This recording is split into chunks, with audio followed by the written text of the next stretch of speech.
Frank Walters couldn't believe his eyes. An elderly woman in a wedding dress standing motionless on the side of the highway in the middle of a rainy afternoon. She didn't wave. She didn't cry for help. She didn't even look up. She just stood there, still, as if the world had forgotten she ever existed.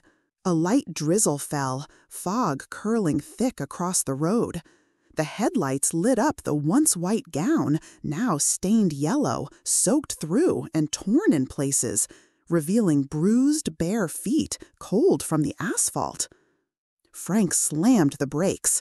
The truck jolted slightly, tires sliding as it rolled onto the shoulder. His heart thudded in his chest like he'd just skidded off the edge of a dream. He'd been driving trucks for over 30 years. He'd seen it all. Drifters crossing the desert, drunks stumbling through snowstorms, even one guy waving in the nude out in the middle of the Iowa woods. But nothing like this. A bride, at 60, in the rain, on a dead silent highway. He sat frozen behind the wheel, staring through fogged-up glass. For a moment, everything outside the truck went silent, like the world had hit pause. And one question echoed loud in his mind. Is she running from something or waiting for someone to come back? Frank opened the door. The hinge groaned like an old man waking from a bad dream. He stepped down slowly, hands raised slightly, not to startle her. "Ma'am, do you need help?" She didn't answer, didn't flinch, but her shoulders trembled just enough for Frank to know he couldn't drive away and pretend he hadn't seen her. Frank helped her up into the cab. She didn't resist. She didn't speak. She just held on tight to the flannel jacket he'd wrapped around her shoulders, like it was the only solid thing left in her world. She settled into the passenger seat, light as a ghost, curling into herself. Her fingers trembled. Water dripped from her graying hair down onto the cracked vinyl seat. Frank climbed back behind the wheel. He turned the heater up full blast and reached behind for an old blanket, then handed her a bottle of water and a pack of saltine crackers. She took them with shaky hands, barely holding on. But she ate, slowly, carefully, like someone who hadn't tasted food in days, or maybe like someone who wasn't sure they deserved it. For the next 15 minutes, they drove in complete silence. Only the wipers moved, sweeping back and forth, as if trying to erase the moment. Frank glanced at her now and then, not to stare, just to check if she was still real, still breathing. He didn't ask questions, didn't push. A man who'd been through life long enough knew sometimes silence is a scream too heavy to carry out loud. It wasn't until they passed a flickering 24-hour gas station that she finally spoke. Her voice was rough, dry, like it hadn't been used in years. "My name's Margaret. Margaret Doyle." Frank nodded slowly. "I'm Frank. Good to meet you, Margaret."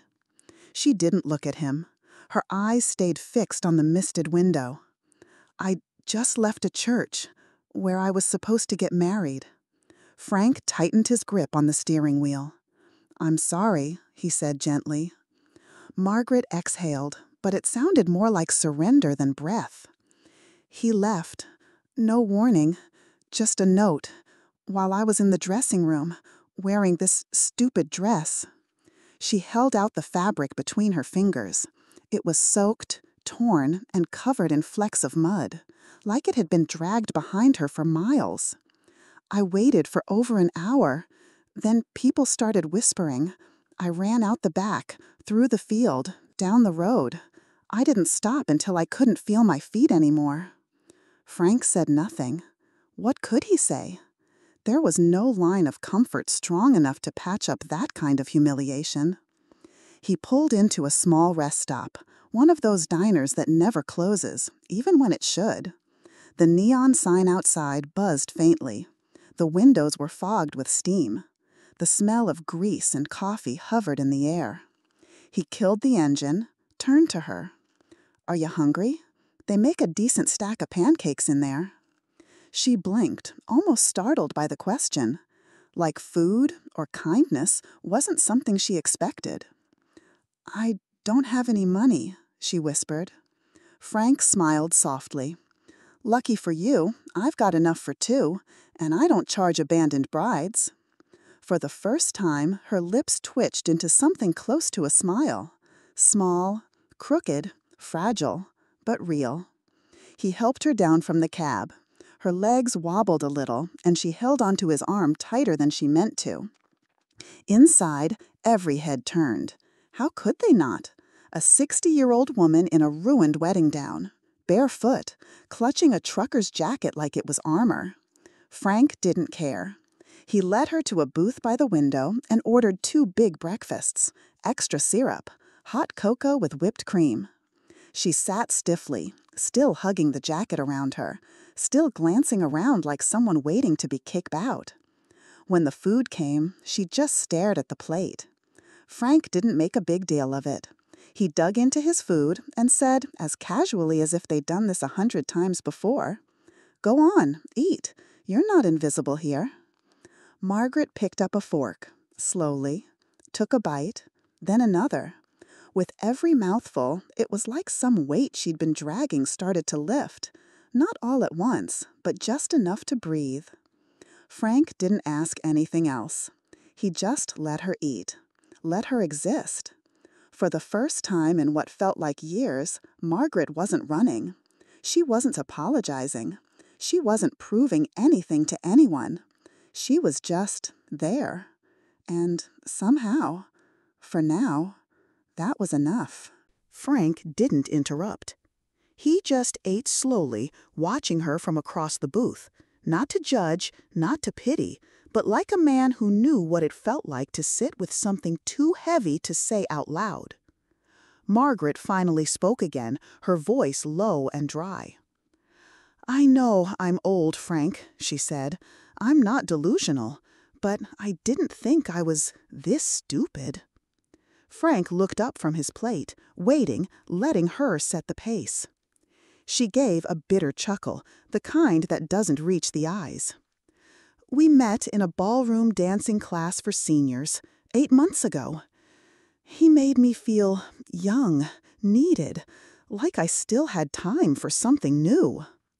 He told me he lost his wife, said I was a breath of fresh air, said I lit up the end of his life." She rubbed her thumb against the rim of the mug, like she was trying to erase a memory from her skin. "I sold my little home, Frank, moved in with him, put money down on the wedding, planned every detail. I even bought this stupid dress from a shop downtown, had it altered twice. I wanted to feel beautiful, just once." Frank didn't say a word. He just listened. "The morning of the wedding, I got to the church early, curled my hair, wore my mother's pearls. I sat in the bride's room, just waiting. He never showed." She paused. "Instead, someone delivered an envelope. No return name, no bouquet, just one folded note inside." Frank felt his stomach twist. It said, "I can't go through with it. I was being nice, but marrying you was never the plan. You're too old. I need someone with a future, not a past." Her hands were clenched now, trembling slightly. "I sat there in full makeup, dress and all, reading those words while the music started playing out in the chapel. The guests were there, the priest was waiting, and I just stood up and walked out the back door, through the grass, down the road, kept walking until I couldn't anymore." Frank's throat tightened. He leaned back slightly in his seat. "Margaret," he said quietly, "that man didn't walk away from you. He ran from his own emptiness. That's not your shame, that's his." She didn't respond right away, just stared out the window, watching the drizzle race down the glass. But her voice was steadier when she finally spoke again. I don't even know where to go now. I don't have kids. I gave up my house. I can't go back." Frank thought for a moment, then placed his fork down gently.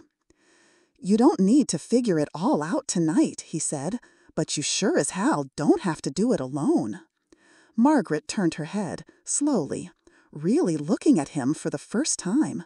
Not like a stranger who happened to stop, but like someone she was starting to believe might actually mean what he said. "But why help me?" she asked. "You don't know me. You could have just driven on." Frank shrugged, like the answer was obvious. "You reminded me of someone," he said. "Someone I once loved and left too late. I couldn't save her, but maybe this time I don't have to walk away." She didn't cry, but something in her softened, just enough for the weight on her chest to shift. Frank pushed his plate forward and stood. "Come on, I've got a friend who runs a little community lodge a few towns over. It's no palace, but it's warm, and she bakes like a saint. You'll like her." Margaret stared at him, blinking. "You're serious?" "Dead serious. I even know someone at a local bakery who's looking for help. They mostly need someone who knows how to make people feel at home. And judging by those pancakes," he added with a grin, "you fit the bill." For the first time, she laughed, not fully, but enough to make the waitress glance over with a surprised smile. And just like that, in the corner booth of a forgotten highway diner, Margaret Doyle began to remember who she was. Before someone tried to convince her, she was nothing. Frank kept his word. The next morning, they drove out together, past quiet towns and foggy hills, to a modest lodge run by a retired fireman and his wife. Frank had helped him out years ago. Now it was time to pay it forward. It wasn't much, just a room with clean sheets, a warm shower, and a view of the woods.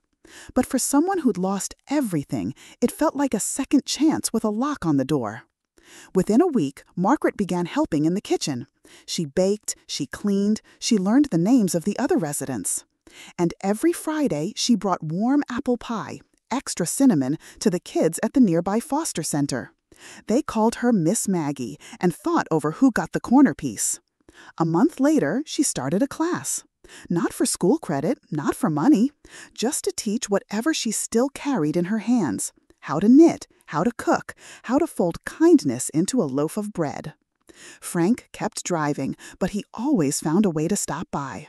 Sometimes he'd walk into the lodge and find a tin box waiting for him by the front desk, filled with lemon cookies or a pair of socks she'd knit in her spare time. No note, just her handwriting on the lid: "For the road." 2 years passed. On a crisp autumn afternoon, Frank received a handwritten invitation. Margaret was hosting a small gathering at the community center. He showed up in his best flannel shirt, confused, until he walked into the room and saw her standing at a microphone, steady and smiling. No wedding dress this time, just a soft blue cardigan and pearls, her mother's maybe. She cleared her throat, then spoke into the mic. "I once thought my life was over, that I was too old to matter. But someone stopped for me when they didn't have to.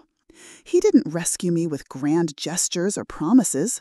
He gave me warmth, a place to sit, a reason to believe I still belonged." Frank's eyes stung, but he didn't look away. After the speech, she walked up to him and handed him a small gift: a paper-wrapped box with a red ribbon made from old yarn. Inside was a folded note in Margaret's slanted handwriting. "You didn't save me with words, Frank. You saved me by not looking away. Thank you for treating me like I still had something to give." He folded the note, pressed it to his chest, and nodded, once. They didn't say much after that. They didn't have to. Sometimes the loudest kind of love is the kind that simply stays. You're never too old to start again. You don't need perfect endings, just people who see your worth when you've forgotten it yourself. Sometimes healing begins with a hot meal and someone willing to pull over.